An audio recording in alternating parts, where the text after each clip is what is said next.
নমস্কার বন্ধুরা, defence knowledge আপডেটসে আপনাদের স্বাগত। তো বন্ধুরা, আপনারা এটা প্রত্যেকেই জানেন যে ভারত যতবার ভারত মহাসাগরে মিসাইল পরীক্ষা করার চেষ্টা করেছে ততবারই চীন গবেষণামূলক জাহাজ পাঠিয়ে ভারতের সামরিক ক্ষমতা সম্পর্কে জানার চেষ্টা করেছে। গবেষণার নাম করে চীন প্রায়ই একটি জাহাজকে শ্রীলঙ্কার হাম্বানটোটা বন্দরে নিয়ে আসত। ভারতের চাপের কারণে শ্রীলঙ্কা তাদের বন্দর দিতে অস্বীকার করায় এখন মালদ্বীপের শরণাপন্ন হয়েছে। ভারত এবং মালদ্বীপের সম্পর্কের অবনতি হওয়ার সুযোগ নিয়ে চলতি মাসেই চীন তাদের গবেষণামূলক জাহাজকে মালদ্বীপে পাঠাতে চাইছে। এখানে আপনাদের জানিয়ে রাখি, চীন আসলে গবেষণার নামে ভারত মহাসাগরে তাদের প্রভাব বাড়াতে চাইছে।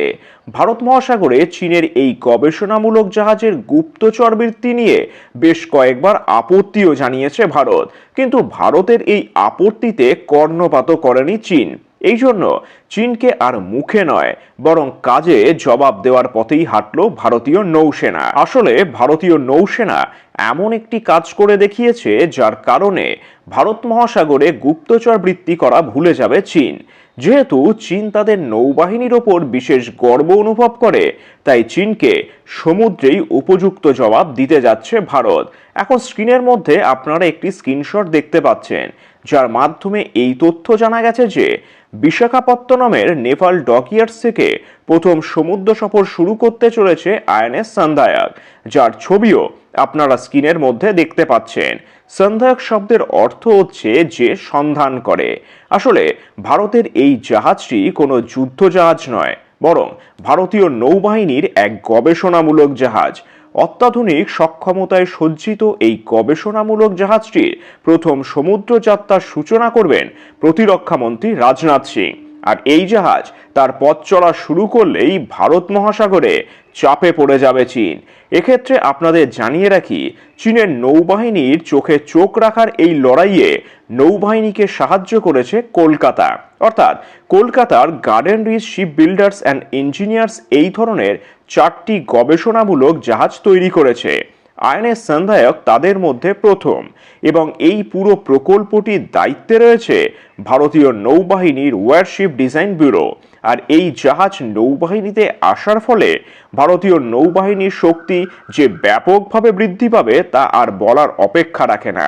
এখন আপনাদের জানাই এই জাহাজের কাজ কি। বন্দরের দিকে যাওয়া রুটগুলির সম্পূর্ণ উপকূলীয় এবং গভীর জলের হাইড্রোগ্রাফিক সমীক্ষা করা।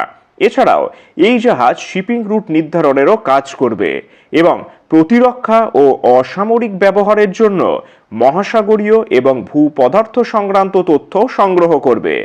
বিভিন্ন ধরনের নৌ অভিযান চালাতেও সক্ষম ভারতের এই গবেষণামূলক জাহাজটির ওজন প্রায় 3400 টন এবং এটি দৈর্ঘ্যে প্রায় 110 মিটার।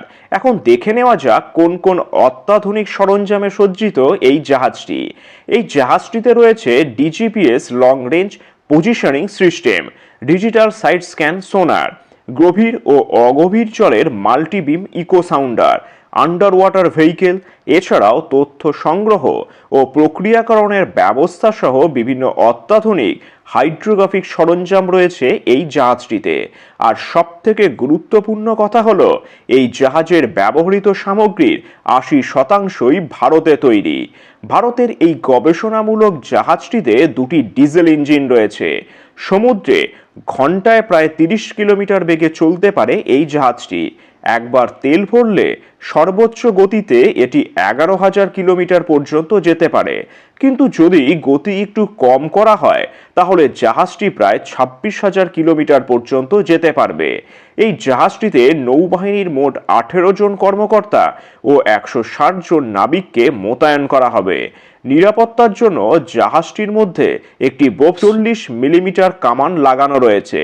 এছাড়াও জাহাজটির মধ্যে চেতক হেলিকপ্টার মোতায়েন করা যেতে পারে। ভারতের এই নতুন গবেষণামূলক জাহাজটির ব্যাপারে আপনাদের কি মতামত তা নিচে অবশ্যই কমেন্ট করে জানাবেন। আর চ্যানেলটি ভালো লাগলে অবশ্যই লাইক, শেয়ার ও সাবস্ক্রাইব করে দেবেন। ধন্যবাদ।